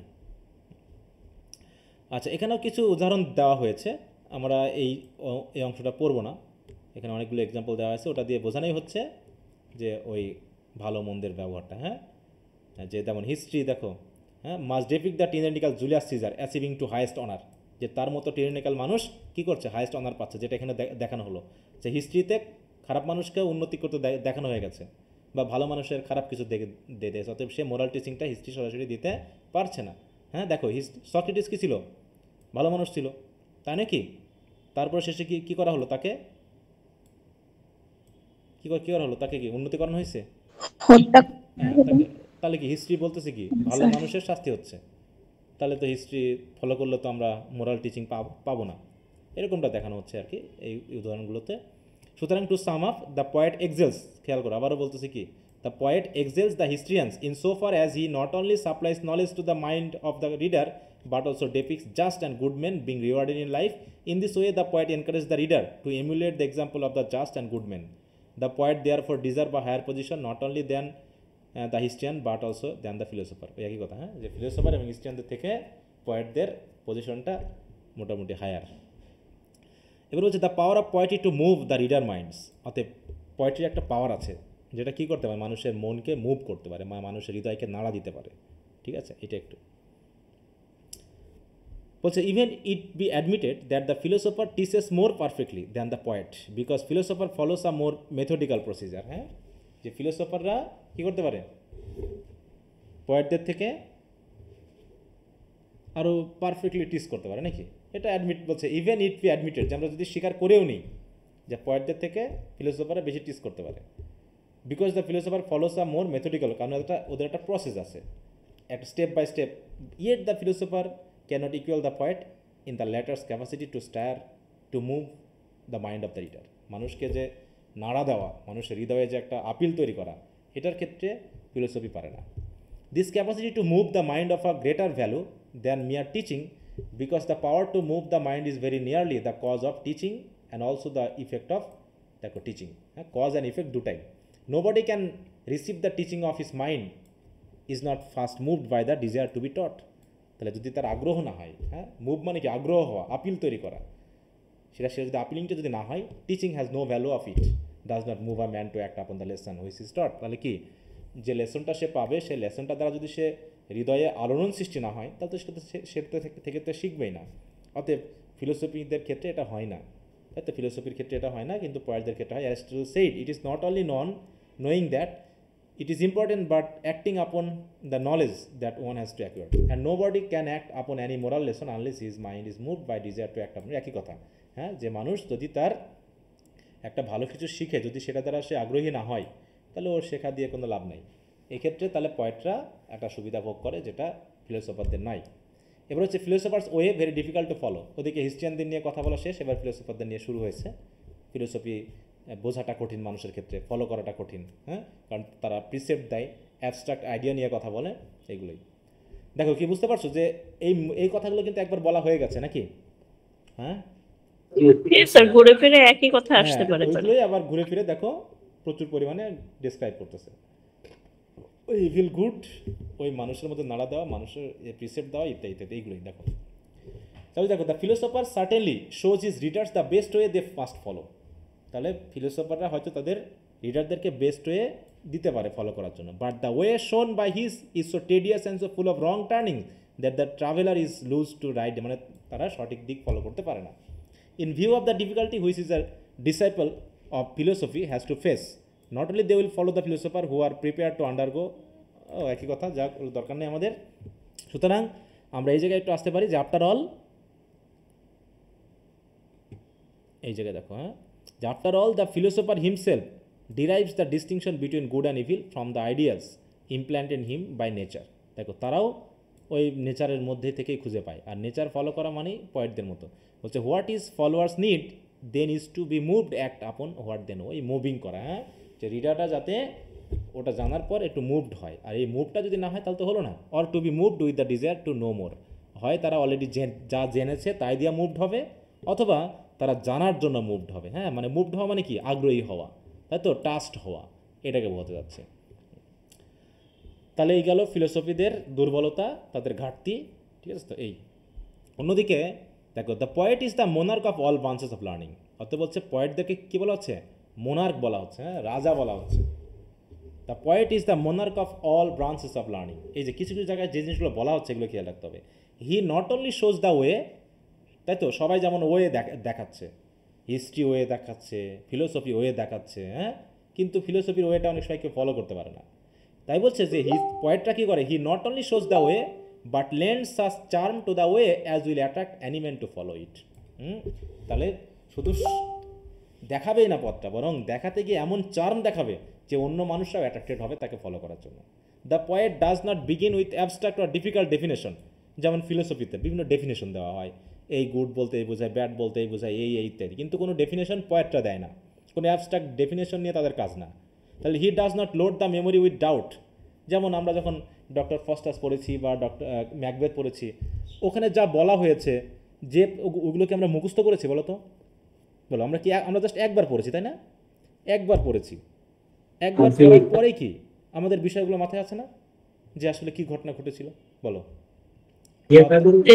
হ্যাঁ, মানে ওইগুলো আমাদেরকে মেমোরিতে আনতে হয়নি বা আমাদের মুখস্থ করতে হয়নি, কিন্তু আমরা কাহিনীটা পড়ার পরই আমাদের মাথায় গেঁথে গেছে এটা, যে কি করা উচিত আর কি করা উচিত না। তাই বলছে কিন্তু ফিলোসফিতে কী করা হয়, অ্যাবস্ট্রাক্ট আইডিয়া দেয়, ওগুলো বিভিন্ন রকম ভাগ থাকে, প্রকারভেদ থাকে, ডেফিনেশন থাকে, যেগুলো আমাদের মেমোরাইজ করতে হয়, জিনিসগুলো বুঝতে হয়, কোনো গল্প কাহিনীর মতো থাকে না, আমরা ভুলে যাই। তাই বলছে এখানে, তাই বলছে he does not load the memory with doubt, he offers to his readers words which have been put together in a pleasing proportion. তাহলে ওয়ার্ড দিয়ে তিনি বোঝান, হ্যাঁ, which are accompanied with harmonium music. Furthermore the poet offer to his readers a tale which hold the children from play, হ্যাঁ, মানে গল্প, তিনি গল্পের মাধ্যম দিয়ে বলেন যে গল্প একটা বাচ্চাকে খেলা রেখেও তাকে আকর্ষণ করে। An old man from the chimney corner, হ্যাঁ, এমনকি যে লোকটা ওই চিমনির কোনায় বসে গরম মানে তাপ পোহাচ্ছে শীতের বেলায়, সেও গল্প পাইলে আকর্ষিত হয়। সুতরাং his tale is so gripping that neither children nor old man can leave it until they have gone through it to the end. The aim of the poet, সুতরাং পয়েটদের কাজ কি, to win the mind of the reader from wickedness to virtue by offering to him all the attractions at his command, just as child is induce to take a bitter medicine which has a coating of a sugar. হ্যাঁ, তাহলে point তাহলে হচ্ছে কি, বাচ্চাদের যখন আমরা তিক্ত মানে ওষুধ খাওয়াই, তখন তার ভিতর দিয়ে একটু মিষ্টি কিছু মিশিয়ে দিই, হ্যাঁ, মিশিয়ে দিয়ে বাচ্চাদেরকে কী করা হয়, তিতো ওষুধও খাওয়ানো হয়। তাই এই কবিরা করে কি, ওরকম তিতো জিনিসকে গল্পের মিষ্টতা দিয়ে এমনভাবে তুলে ধরে যে আমরা পড়তে পড়তেই কখন যেন গিলে ফেলি। হ্যাঁ, যেমন the rape of the lock, যেটা আমরা বলি, তাই না, ওখানে খুব গালিগালাজ বিষয়গুলো বলা হয়েছে, এমনকি জনাথন সুইফটের মানুষকে গালিগালা করা হয়েছে, তারপরেও গালিবাজ ট্রাভেলসে দেখাচ্ছে আমরা কিন্তু পড়ে ফেলে আমরা ওগুলোতে বুঝতে পারছি যে কী বলা হচ্ছে, আমরা অটোমেটিক মোরাল টিচিংটা পেয়ে গেছি। তাহলে দেখো people feel delighted to hear tales of, দেখো, Hercules, Achilles, Cyrus, Aeneas, and hearing such tales they begin to understand the meaning of wisdom, valour and justice. Automatic বুঝতে থাকে, এখানে কোনো সংজ্ঞা দেওয়া হয়নি যে উইজডম কাকে বলে, ভ্যালোর কাকে বলে, জাস্টিস কাকে বলে, সংজ্ঞা কেউ চাইনি, অমনি বুঝে ফেলছি যে অ্যাম্বিশন কীভাবে মানুষের ক্ষতি করতে পারে, তাই তো, ভালোবাসা কীভাবে মানুষ, মানে মোরাল টিচিংয়ের ক্ষেত্রে ভালোবাসা কেমনভাবে মানুষকে আকর্ষিত করতে পারে। If this people had been compel to listen to the precept of philosophy, তাহলে এই উইজডম, ভ্যালোর বা জাস্টিসের যদি আমরা সংজ্ঞা দিতে যাইতাম ফিলোসফির মাধ্যমে, তাহলে কি এগুলো পারা যেত? They would have got the impression that all though they are grown up men they had been to sent to school once again like children. তাহলে সংজ্ঞা টঙ্গা পড়া মানে ওই বড় মানুষরা মনে করবে ওই যে দেখো আমাদের আবার ছোটো মানুষের মতো শেখানো হচ্ছে স্কুলে। তাহলে এখানে কোনো সংজ্ঞা দেওয়া হয়নি, ওই একই টিচিং দেওয়া হচ্ছে। ফিলোসফাররা যে টিচিং দিতে চেয়েছে কবিরাও সেই টিচিংই দিচ্ছে, কিন্তু এমনভাবে দিচ্ছে যে ছোট মানুষ বড় মানুষ সবাই খুব মনোমুগ্ধকরভাবে আকর্ষিত হয়ে শুনছে, মুভড হচ্ছে, এবং সেগুলো তারা অটোমেটিক শিখে যাচ্ছে, তাই না? হ্যাঁ, অতএব ডিলাইটফুল টিচিংটা একমাত্র এই সাহিত্যের মাধ্যম দিয়েই হয়। কি কথা বুঝতে পেরেছ? জি স্যার। আচ্ছা, এরপর হচ্ছে দেখো examples of instructiveness and attractiveness of poetry. এখানে এক্সাম্পল আছে, এক্সাম্পলগুলো আমরা তো দেখবো না, অনেক এক্সাম্পল দেওয়া হয়েছে যেগুলো আমাদের যেহেতু পড়া নাই, ওগুলো পড়ে অযথা বুঝবা না, ওটা দরকারও নাই। দেখো প্রচুর এক্সাম্পল দেওয়া হয়েছে, সুতরাং আমরা এখান থেকে শেষ পর্যন্ত এটুকু দেখাই যে এক্সাম্পলের দিক থেকে The evil men are indifferent to the warnings of philosopher, but they are likely to feel influenced by lesson of goodness which poetry teaches through the pleasures provided by it. অতএব যারা ইভিল মাইন্ডেড তারা philosophy পছন্দ করে না, তারা philosophy শুনলে আগে বাদ দিবে, ডেভিনিটি শুনলে আগে বাদ দিবে, ঠিক আছে, হিস্ট্রি শুনলে আগে বাদ দিবে। কিন্তু সবাই কিন্তু আমরা আবার সাহিত্য পড়তে ভালোবাসি, কিন্তু সাহিত্যের কোটিংয়ের মাধ্যমে যে তাকে গুড লেসনগুলো দেওয়া হচ্ছে সেগুলো ইভিল মানুষও কিন্তু পড়ে ফেলে। তাই বলছে দেখো, হ্যাঁ, যে through the pleasure provided by it this evil men would feel unconsciously influenced, অতএব সে আনকনসিয়াসলি অটোমেটিক ইনফ্লুয়েন্স হয়ে যাচ্ছে by the delightful teaching of poetry. তাহলে পোয়েট্রি ডিলাইটফুল টিচিং, একজন খারাপ মানুষও সে কিন্তু যেটা সে অ্যাভয়েড করতে চাচ্ছিল হিস্ট্রি বা ফিলোসফির মাধ্যম দিয়ে বা পড়ার ওখান থেকে, সেটাই থেকে আবার সে অটোমেটিক লেসন পেয়ে যাচ্ছে সাহিত্যকর্মের মাধ্যম দিয়ে। তাই সাহিত্যটা আমাদের পড়া উচিত নাকি? ওকে, কি কিছু বুঝতে পারতেছো কি বলতে যাচ্ছে বলো? জি স্যার, বুঝতে পারতেছি। স্যার কয়টা প্যারাগ্রাফ ছিল জানি সব বলো মিলে? স্যার সব মিলে কয়টা প্যারাগ্রাফ যেন? কয়টা বলো তো? স্যার 91টা? ভুলে গেছি। হ্যাঁ, কয়টা? প্রায় 91টা না?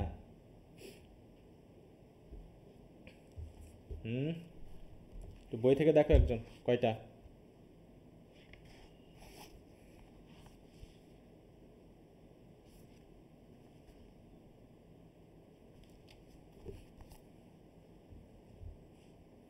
দেখছো কেউ?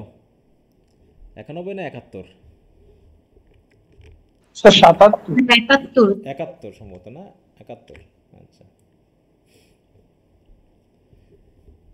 যাই হোক, আমরা একটু দ্রুত একটু যাব, তাহলে দেখাচ্ছে আমরা হয়তো আর একটা ক্লাসের মাধ্যমে শেষ করতে পারবো। এবার আসি, দেখো বলছে various forms which poetry takes. তাই তো পোয়েট্রির যে বিভিন্ন ফর্মগুলো আছে, তাই না?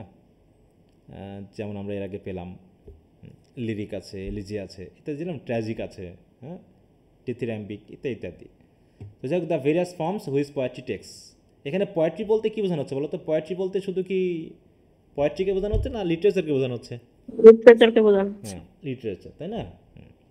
দেখো, the poet with is delightful teaching has the power to instil virtue among human beings. একই কথা, poetry of all branches of learning is the most effective in this respect. ওই ভার্চু ইনস্টিল করতে এটা effective.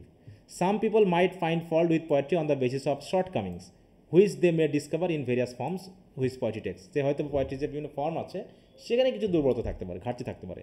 A man's personality may on the whole very impressive and attractive, but there may be some defect in particular limbs of his body. ঠিক মানুষের মতো, হ্যাঁ, যে একজন মানুষ দেখতে খুবই অ্যাট্রাকটিভ, খুব ইমপ্রেসিভ, কিন্তু তার পার্টিকুলার বডিতে কোনো সমস্যা থাকতে পারে। যে দেখতে মেয়েটা বা ছেলেটা খুব সুন্দর, কিন্তু হয়তো বা গালে একটা বড় দাগ আছে বা দাঁতটা একটু উঁচু, তাই না? এরকম থাকতেই পারে। তাই বলে কি আমরা লোকটাকে পুরো খারাপ বলি? In the same way it is possible for some people to find poetry to be highly recommendable on the whole. কারো কাছে মনে হতে পারে খুব ভালো, and yet to point out defects in particular forms which it takes, কিন্তু কোনো ফর্মে হয়তো বা থাকতে পারে। যেমন poets have written tragic poetry, তাই না? Poets have written comic poetry. Some poets have combined tragic and comic in certain works, thus giving rise to the tragical form. এরকম দিয়েছে। তারপরেও দেখো যে some have mingle historical matters with pastoral matters, হ্যাঁ, যেটা pastoral elegy এগুলো। But if each form of poetry can be shown to be good itself, then the combination of two forms it such as the tragic and comic can not be regarded as objectionable. যদি কেউ moral টিচিংটা দিতেই পারে tragic কমিকের মধ্যে দিয়ে, তাহলে সেটাতে আবার ভুল কোথায়? It is therefore worthwhile to examine this kind of poetry separately to whether it suffers from any defect. অতএব এখন আমাদের কাজ হচ্ছে প্রত্যেক আলাদা আলাদা পোয়েট্রিকে একটু দেখা। তাহলে দেখো, এতক্ষণ পর্যন্ত আমরা কিন্তু পোয়েট্রিকে কী করলাম? বিভিন্ন টিচিংয়ের সাথে আমরা তুলনা করার মাধ্যমে পোয়েট্রি যে কি ইফেক্টিভ সেটা আমরা কিন্তু এ পর্যন্ত জানলাম। ঠিক আছে? তো পোয়েট্রি হলো ইফেক্টিভ ফিলোসফির থেকে, হিস্ট্রিয়ানদের থেকে, ম্যাথমেটিশিয়ানের থেকে, অ্যাস্ট্রোনমার থেকে, সব থেকে এখন যেটা আলোচনা করা শুরু হলো সেটা হলো বিভিন্ন ধরনের পোয়েট্রির আলোচনা, বিভিন্ন ধরনের ফর্ম, তাই তো? তাহলে প্রথমে কী বলেছে দেখো, the merits of pastoral poetry. এবার বিভিন্ন ভাগগুলো দেখানো হবে। পাস্টোরাল পোয়েট্রিতে কী থাকে বলো তো? What is pastoral poetry? Rural এরিয়াগুলো থাকে, কান্ট্রি সাইডের হ্যাঁ, তারপরে শিপ শেপার্ড, তারপরে এমন মানুষের জন্য এই মন করা যে পোয়েটের বা যে মন করছে তার সাথে কোনো রিলেশন নেই। তা দেখো এখানে বলছে pastoral poetry is a genre that idealize rural life, particularly the lives of shepherd and shepherdess. Yes, poet portrays a romanticized view of country living as innocent and pure, often contrasting with the perceived corruption of city. It often features idyllic landscape, shepherd as central characters, explorer themes of nature, simplicity and the relationship between humans and the natural world. যেমন অ্যাডোনাইস তো আমরা এখনো পড়ি নাই, পড়ছি শেলির। ওই অ্যাডোনাইসটা হবে কি পাস্টোরাল এলিজি, যেখানে shepherd পড়লাম না shepherdess- সেকেন্ড ইয়ারে। হ্যাঁ, তোমরা তো থার্ড ইয়ারে তাই না? থার্ড ইয়ারে স্কলারশিপ আছে, স্কলারশিপ আছে, কিন্তু আমরা সেকেন্ড ইয়ারে অ্যাডভাইস পড়েছি। আমি তোমাদের ভাবছি সেকেন্ড ইয়ার, দেখছো যে এখনো পড়া হয়নি। তোমরা তো পড়েছো, অ্যাডভাইস পড়েছো তাই না? সেখানে তো আমরা দেখতে পেয়েছি। তারপর হচ্ছে তোমার যে ইয়াগুলো আছে, উইলিয়াম ব্লেকের যে কবিতাগুলো পড়ছিলাম না সেকেন্ড ইয়ারে, শেফার্ড আছে তাই না, তারপর শিপ আছে, এগুলো এবং ন্যাচারাল বা সিম্পলিসিটি থাকবে। তাই বলছে দ্য ফর অ্যাজ দেখো first as to pastoral poetry some people may criticise its forms of poetry because its subjects are humble, ওই যে নেচার, কমন পিপল, এগুলো। This kind of poetry is absolutely unostentatious, আসলে খুব জাঁকজমক না, but it serves a noble purpose. It can for instance depict the misery of people like, দেখো এখানে উদাহরণ দিয়েছে, মিজারি অফ পিপল আমরা বলতে পারি সেই চিমনি সুইপার, হ্যাঁ, তুলে ধরতে পারে। or it can depict the blessedness who is the lowest people represented by Tiresias can derive from the goodness of those who occupy his high position. এখানে আমরা বলতে পারি সেই উইলিয়াম শেক্সপিয়ারের শেফার্ডিসের কথা, তাই না? Again pastoral poetry can depict the evil of injustice and the virtue of patience. তাহলে evil of injustice and virtue of patience through an allegorical story about wolves and sheep. বিভিন্ন wolves বা শিপসের আমরা গল্প জানছি না, বিশেষ করে এই যে তোমার কি বলবো ইসপের গল্পগুলোতে। Sometime pastoral poetry may depict the trifling result of dispute over trifling matters. A pastoral poem may depict the futility of a war between kings Alexander the great and Darius. মূল কথা হলো বিভিন্ন ছোটোখাটো বিষয়গুলো তুলে ধরতে পারে। In short, it is unfair on the part of anyone to condemn pastoral poetry. অর্থাৎ পাস্টোরাল পোয়েট্রিকে কন্ডেম করাটা নিশ্চয়ই আনফেয়ার, কারণ এটা ছোট হলেও আনঅস্টেনশিয়াস হলেও এ কিন্তু নোবেল পারপাস সার্ভ করে, কারণ এই ছোটো ছোটো বিষয়গুলোকে তুলে ধরার মাধ্যমে মানুষের মধ্যে মোরাল টিচিংয়ে দেয়। এটা এবার হচ্ছে, তাহলে এটা গেল হচ্ছে মেরিটস অফ পাস্টোরাল পোয়েট্রি। এবার হচ্ছে আর defence of elegiac, iambic and satiric form of poetry. Satire, elegiac, এই পোয়েট্রিগুলোকে ডিফেন্স করছেন। বলছে it is also unfair to condemn elegiac poetry or epic poetry. Elegiac poetry arouse pity in a kind heart by bemoaning the weakness of mankind and the wretchedness of this world. The elegiac poet should be praised for producing verses expressing, দেখো producing verses expressing sympathy for the afflicted person, যেটা আমরা পড়েছি elegy অ্যাডোনাইসে পড়েছি, তাই না? অথবা elegy written না country church যেটা পড়েছি, যেগুলো কী করছে আমাদের মধ্যে সেই মানুষগুলোর জন্য, হ্যাঁ, এক ধরনের সিম্প্যাথি গ্রো করেছে না, যে সেই কমন পিপলদের, হ্যাঁ, ভিলেজ পিপল বা অ্যাডোনাইসের প্রতি আমাদের এক ধরনের প্রেইজ কিন্তু দেওয়া হয়েছে। He is to be also praise for rightly pointing out how the passions of sorrow and grief betray the weak minds of human being. তাই হোক, এভাবে বলছে আয়াম্বিক গেল। তারপর হচ্ছে স্যাট্রিক্যাল পোয়েট্রির ক্ষেত্রে আসি। অন্যদিকে দেখো satirical poetry makes a man laugh at his own folly and by making him laugh at his own folly make your eve. যেটা আমরা স্যাট্রিক্যাল পোয়েট্রি পড়লাম কোনটা বলো তো থার্ড ইয়ারে? Rape of the lock. হ্যাঁ, রেপ অফ দ্য লক। কী হচ্ছে আমরা হয়তো হাসছি, আমাদের কিছু বিষয় বলা হয়েছে, কিন্তু ওগুলোর মাধ্যম দিয়ে বা জনাথন সুইফট তোমরা পড়েছো যে আমরা আমাদের নিজেদের ফলিতে নিজেরাই হাসছি এবং এই হাসার মাধ্যম দিয়ে আমাদেরকে কিওর করে ফেলছে। অতএব satirical poetry may teach a man the lesson that many are the sad consequence of leading a life dominated by passions. হ্যাঁ, তাহলে কী হচ্ছে that many are the sad consequence, তাহলে যে লেসনগুলো পাচ্ছি সেগুলো অনেক স্যাড কনসিকুয়েন্স থেকে হয়েছে, যেগুলো প্যাশনের মাধ্যমে আমাদের মধ্যে হয়ে যায়, তাই না? যেমন বলা হচ্ছে না যে ভার্চুর অপোজিট হচ্ছে কি, এনিমি হচ্ছে কি ভাইস, আর ভাইসের সার্ভেন্টকে বলতো গতদিন পড়ে, প্যাশন। হ্যাঁ প্যাশন। তো অনেক প্যাশনের মাধ্যম দিয়ে আমাদের অনেক ব্যাড কনসিকুয়েন্স হয়, যেগুলো অটোমেটিক আমাদের স্যাট্রিক্যাল পোয়েট্রি আমাদের সামনে তুলে ধরে যে এই প্যাশনগুলো খারাপ, যেমন রেপ অফ দ্য লকে বলা হলো, হ্যাঁ, যে অত প্যাশন ভালো না, অত আবেগ ভালো না, খারাপ হয়ে যাবে। এবার হচ্ছে কমেডির কি রয়েছে, কমেডির কি কি মেরিট আছে। দেখো, comic poetry to deserve to be admired not deplored. অতএব তিনি বলছেন সব ধরনের পোয়েট্রি আমাদের জন্য ভালো। Comedy imitates the common errors, হ্যাঁ, which human beings commit. By representing this errors in a most ridiculous and scornful manner, comedy dissuade people from committing such errors. অতএব both satiric and comic poetry have thus reformative effect on people. অতএব মানুষকে reform করার চেষ্টা করে।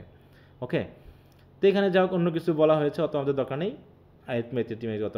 অত আমাদের দরকার নেই। এইটুকু মনে রাখলে হবে যে কীভাবে কমেডি আমাদেরকে ভালো করে। দেখো, in the same way in the conduct of our daily life we have to perceive evil in order to be able to appreciate nature. Comedy enables us to perceive the ugliness of evil, thus enabling us to appreciate the beauty of virtue. ঠিক আছে, তাহলে এটা গেল comedy গেল। তারপর হচ্ছে কি elegiac poetry গেল। তারপর হচ্ছে merits of pastoral poetry, elegiac poetry, satirical poetry, comedy, এবং তারপরে আসতেছে tragedy. Nor can anyone blame the right use of tragedy, which ranks the higher than comedy. কমেডিকে তো কমেডির থেকে ট্র্যাজেডিকে সবসময় হায়ার বলা হয়েছে, তাই না? Tragedy reveals to us the greatest ওনস of human beings, তাই, যে কী ধরনের মানুষের ক্ষতি হতে পারে, ক্ষতটাকে দেখায়। It exposes to view the hidden suffering and misfortune of people. Tragedy imitates life, দেখো, imitates life a manner that king feels compelled to form, resolve or not to become tyrannical in their government of countries. এগুলো যদি কেউ পড়ে, তাই না, তারা টিরানিক্যাল হবে না, কারণ তারা বুঝতে পারবে। যেমন এডিপাসের কথা বলি আমরা, হ্যাঁ, যে রাজা হিসাবে সে কী কী ভুল করেছিল সেগুলো আমরা ম্যাকবেথের ব্যাপারটা আমরা বলতে পারি। ট্র্যাজেডি বাই অ্যারাউজিং দ্য, দেখো, emotions of pity and fear, তাই না, pity and admiration teaches us the uncertainty of this world, teaches us how to weak the foundations of this seemingly alluring world আর। যে যত আমরা অ্যালুরিং হই, আমরা যত লোভনীয় ফাঁদে না পড়ি, কারণ এগুলো উইক, এগুলো আমাদের দুর্বল করে দেয়।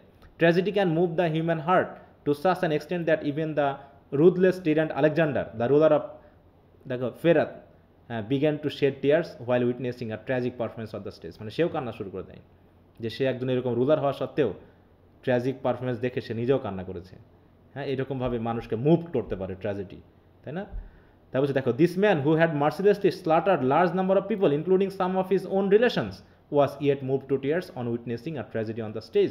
In fact he quickly left the theatre soon afterwards lest he should be so influenced by the tragic play as to দেখো change from a tyrant into a merciful man. সে ট্র্যাজেডি না দেখেই সে চলে যায়, স্টেজ থেকে চলে যায়, তাই তো, থিয়েটার থেকে চলে যায়। তা না হলে সে হয়তো আরও বেশি কি মার্সিফুল ম্যান হয়ে যেতে পারতো। তাই বলছে সে যাতে মার্সিফুল না হয়, মার্সিফুল হতে গেলে তো সে তো রাজ্য চালাতে পারবে না। তাই ট্র্যাজিক প্লে তারা সে ইনফ্লুয়েসড হয়ে টিরান্ট থেকে যাতে মার্সিফুল না হয়, এই জন্য সে থিয়েটার থেকে চলে গেল। তার মানে এই থিয়েটার একজন হার্ড হার্টেড মানুষকেও মুভ করতে পারে সহজেই, টাচ করতে পারে, সেটা এখানে বলা হয়েছে। তাই এটা গেল ট্র্যাজেডি। তারপরে আসছে কি, the immense appeal of lyric poetry. তাহলে সবচেয়ে ইমেন্সলি আপিল করে হচ্ছে লিরিক পোয়েট, কারণ এগুলো ছোটো ছোটো, মানুষ সহজে এগুলো পড়ে বোঝে নাকি। বলছে tragedy is an excellent representation of whatever is most worthy to be learn. It would therefore be absurd for anybody to despise tragedy. অর্থাৎ ট্র্যাজেডিকে ডেসপাইজ করা কারোর জন্য ঠিক না। Nor is lyrical poetry to be despise. একইভাবে lyrical পোয়েট্রিকেও ঘৃণা করা ঠিক না, কারণ কি lyrical poetry with is sweet and musical voice gives praise to acts of virtue. It offers moral precepts. It tackles question of natural history. It sometimes raises its voice to the highest heaven by singing the glory of immortal God. So great is the appeal of lyrical poetry that whenever Sidney heard the old ballads of Chevy Chase, his heart was moved even more than it could be moved by blowing the trumpet. হ্যাঁ, একটা trumpet বাজিয়েও তার হৃদয়কে হয়তো এভাবে move করা যেত না, যতটুকু একটা লিরিক্যাল পোয়েট্রি তাকে মুভ করতে পেরেছে। এরকমটা ব্যাপার বলা হচ্ছে। সুতরাং আমরা যদি আরেকটু নিচে দিকে যাই, দেখো, আমরা বলতে পারছি কি, দেখো, the if lyric poetry sometime deal with ordinary and common matters, সে যদি লিরিক পোয়েট্রি কমন ম্যাটার্স নিয়েও আলোচনা করে, যেমন আমরা দেখেছি, তাই না, যে বিশেষ করে উইলিয়াম ব্লেকের it is not the fault of lyric poetry but of the poet who composes lyric poems about such ordinary and common matters. অতএব কমন ম্যাটার নিয়ে লিখলেই যে আমরা পোয়েট্রিকে ঘৃণা করব, ছোট মনে করব, তা মনে করার কোনো কারণ নেই। তাহলে কী কী ধরনের পোয়েট্রি পেলাম বলো তো এ পর্যন্ত? শেষে হচ্ছে হিরোইক পোয়েট্রি। প্রথমে কি পেলাম আমরা? পাস্টোরাল পোয়েট্রি, তারপরে তারপরে এলিজিস্ট, এলিজিয়াক, তারপরে স্যাটিরিক্যাল, তারপরে কমিক, স্যাটিরিক্যাল, তারপর ট্র্যাজিক, তাই তো, তারপরে হচ্ছে লিরিক, হ্যাঁ, এরপর হচ্ছে কি হিরোইক পোয়েট্রি। এই নামগুলো একটু খেয়াল রাখবা, বিভিন্ন ফর্মের পোয়েট্রি নামগুলো অনুসারে ব্রিফ কোশ্চেন আসতে পারে। দেখো, it would be the height of injustice to censure heroical poetry, অর্থাৎ হিরোইক্যাল পোয়েট্রিকেও সেন্সার করা, সমালোচনা করা, এটাও একটা ইনজাস্টিস। কারণ কি, which deals with such noble and admirable men as Achilles, Cyrus, মানে হিরোইক পোয়েট্রি মানে বিভিন্ন হিরোদের ক্যারেক্টার নিয়ে বর্ণনা করা, অ্যাকিলিস, সাইরাস বা অ্যানিয়াসের মতো। Heroical poetry not only teaches us truth but teaches us the highest and the most excellent truth. হ্যাঁ, the heroical poet depicts generosity and justice in glowing terms. He depicts virtue in such wonderful colors that any reader would be inspired to fall in love with virtue. যেমন আমরা যদি epic poetry দেখি, ওই যে night, তাই তো, যেটা red cross night, ওখানে হিরোইজমকে তুলে ধরা হয়েছে, তাই না? তাহলে অটোমেটিক তার হিরোইজম কি আমাদেরকে আকর্ষণ করছে না ব্যাপারটা, যে আমরা যদি তার মতো হিরো হতে পারতাম নাকি? সুতরাং heroical poetry is not only one kind of poetry but it is fact the best and most accomplish kind of poetry.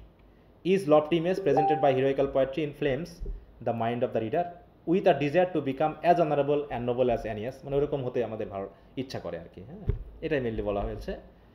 ওকে, তাহলে বিভিন্ন ধরনের ফর্ম পেলাম, তারপরে বিভিন্ন ইয়ার সাথে তুলনা করে দেখানো হলো। সুতরাং all criticism of poetry is unjust and unfound. অতএব এই যত রকমের পোয়েট্রি নিয়ে আমরা আলোচনা করলাম, এই প্রত্যেকটাকেই যদি আমরা সমালোচনা করি তাহলে এটা হবে আনজাস্ট। অতএব therefore it is utterly unjust on the part of anybody to find fault with poetry. In fact the fault finders can produce no valid basis for their censure of poetry. অতএব পোয়েট্রিকে ঘৃণা করার কোনো কারণই নাই, সাহিত্যকে ঘৃণা করার কোনো কারণ নাই। ফল্ট ফাইন্ডার যারা আছে তারা আসলে নিজের দুর্বলতার জন্য এটা করতেছে। They only say that poetry is odious to them. তারা শুধু বলে যে পোয়েট্রি তাদের জন্য ভালো লাগে না। কেন ভালো লাগে না? But they cannot explain why it is odious to them. In fact, such fault finders may be compared to those women who are often sick but who cannot tell in which part of the body they are sick. হ্যাঁ, যে তারা সবসময় বলে মাথা ব্যথা করছে, মানে তারা সবসময় মনে করে অসুস্থ লাগতেছে, আমার ভালো লাগছে না, উইমেনদের মতো। কিন্তু তারা যে কেন ভালো লাগছে না, শরীরের কোন পার্টটা তাদের সিক, সেটা তারা বুঝতেই পারে না, কিন্তু তাদের ভালো লাগে না। তাহলে সাহিত্য যদি কারো ভালো না লাগে সেটা তার ব্যক্তিগত ব্যাপার, তাই নাকি? অতএব এটা নিয়ে তো আমাদের আর্গুমেন্টে গিয়ে সাহিত্যকে ছোট মনে করার কোনো কারণ নেই। সুতরাং to sum up, poetry is of all branches of human learning is the most ancient and venerable. From poetry have all other branches of learning taken their beginnings. Poetry is so universal that no civilized nation despises it and no barbarous nation is without it. মানে ওই পূর্বের কথাটা repeat করা হচ্ছে কনক্লুশনের মতো। The ancient Greek regarded the poet as Ves, meaning prophet, while the ancient Romans called the poet a maker. Poetry is indeed a making, while all other branches of learning remain confined to their own subject matter. The poet also brings his own material. He does not derive his ideas from outside material. সে বাইরে থেকে ইস্টিয়ানদের মতো বাইরে থেকে তথ্য নেয় না, সে নিজের imagination দিয়ে তৈরি করে। Indeed, his own ideas work upon external matters to create poetry. অতএব নিজের ভিতরের যে আইডিয়াগুলো আছে সেগুলোই সে ইমাজিনেশনের মাধ্যমে ক্রিয়েট করে, এক্সটার্নাল ম্যাটার দিয়ে সেটা পোয়েট্রি তৈরি করে। এইভাবে মেনলি বোঝানো হয়েছে, ঠিক আছে? সুতরাং দেখো বলছে যে not only are all kinds of poetry commendable in their united form, যে সবগুলো শুধু যে কমেন্ডেবল তাই নাই, but also in their separate ফর্মেও তারা commendable. In view of this the poet deserve to be honoured above all other men of learning. However it is necessary to know what charges the censure of poetry have brought against such a noble and worthy pursuit. এখন আমাদেরকে জানতে হবে যে কি কি দোষ আনা হয়েছে, চার্জ আনা হয়েছে পোয়েট্রির প্রতি, and to determine whether this charges are valid. এখন আমাদের শুরু হবে যে পোয়েট্রির বিরুদ্ধে কী কী চার্জ নেওয়া হয়েছে সেগুলো নিয়ে আলোচনা, ঠিক আছে তো? এবং তার বিরুদ্ধে তিনি কী কী প্রতিবাদ করবেন সেগুলো নিয়ে আমরা আগামী ক্লাসে আলোচনা করব, ঠিক আছে? তাহলে এখানে আমরা আজকে মোটামুটি দুটো বিষয় দেখলাম। একটা হলো শেষের দিকে দেখলাম কি ডিফারেন্ট কাইন্ডস অফ পোয়েট্রি বা পোয়েট্রি ফর্ম, এবং সেগুলো কী কী উপকার কোন দিক থেকে করে, এবং এগুলোকে মোটামুটি আমাদের সমালোচনা করা উচিত না বা ক্রিটিসাইজ করা উচিত না, এটা মেনলি বলা হলো। এবং অন্যান্য ব্রাঞ্চ থেকে যে সে পোয়েটরা কি, পোয়েটদের কি বলা হচ্ছে বলো তো? সুপিরিয়র, তাই তো? হ্যাঁ, সুপিরিয়র বলা হচ্ছে। এটা একটু খেয়াল করলে হবে, আর একটু তোমরা নিজেরাও পড়লেও বুঝতে পারবা, আর একবার একটু রিভিশন দিলে দেখবে মাথায় গেঁথে যাচ্ছে বিষয়গুলো। আচ্ছা, তো আশা করি আমরা কততে শেষ করলাম? এটা 44, তাই তো?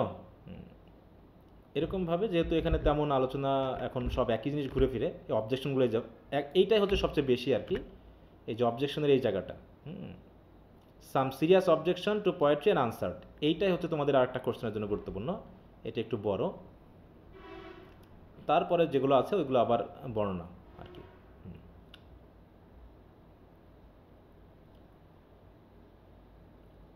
ওই যে এপিক টেপিক এগুলোকে আবার প্রথমে লিরিক পোয়েট্রি কীভাবে দোষ আছে ওইগুলোকে আবার নতুন করে দেখানো হচ্ছে যে কী কী ডিমেরিট থাকতে পারে, সেগুলোকে জাস্ট সিম্পল ভুল বলে তিনি ওগুলো এড়িয়ে গিয়ে বরং তিনি ফল্ট ফাইন্ডারদেরকে একটু গালিগালা দিয়ে দিয়েছেন। হ্যাঁ, ওকে, তাহলে আজকে এখানে রাখছি, নতুন ইয়ারটা শুরু করব না। তাহলে আগামী দিন থেকে আমরা শুরু করব হচ্ছে এখান থেকে নাকি, the folly of those who scoff and mock at poetry. তাহলে যারা কবিতা ঘৃণা করছে বা গালিগালা করছে, ঠাট্টা করছে, তাদের ফলি বা বোকামিটা কি সেটা নিয়ে আমাদের আগামী দিন আলোচনা শুরু হবে। আচ্ছা, তো এগুলো একটু রিভিশন টিভিশন দাও তো, যেগুলো আমরা পড়ে ফেলতেছি একটু বাসায়, যাদের পরীক্ষা নাই বা পরীক্ষা তো এখনও চলছে নাকি, এখন পরীক্ষা যেহেতু চলছে তারপর একটু সময় দেওয়ার চেষ্টা করবা। এখন কি বলবো বলো, এখন পরীক্ষা যখন শুরু হয়েছে পরীক্ষা কিন্তু চলবেই, ঠিক আছে? এখন একবার এলোমেলো হয়ে গেলে কিন্তু আর নিয়ন্ত্রণ করা যাবে না। সবাই শুনতে স্যার পাচ্ছ যে আমাকে? বই কিনা, জি স্যার, যে স্যার বই কিনা একটু ঝামেলা হয়ে গেছিল, তো স্যারের জন্য আর কি পিডিএফটা দিলে ভালো হতো। এই পিডিএফটা লাগবে? জি স্যার, আচ্ছা, পিডিএফটা। দিয়ে দিব। আচ্ছা, ঠিক আছে, ওকে ওকে, তো ঠিক আছে, তো সবাই ভালো থাকো, আগামী ক্লাসে আবার কথা হবে। ওকে, গুড নাইট।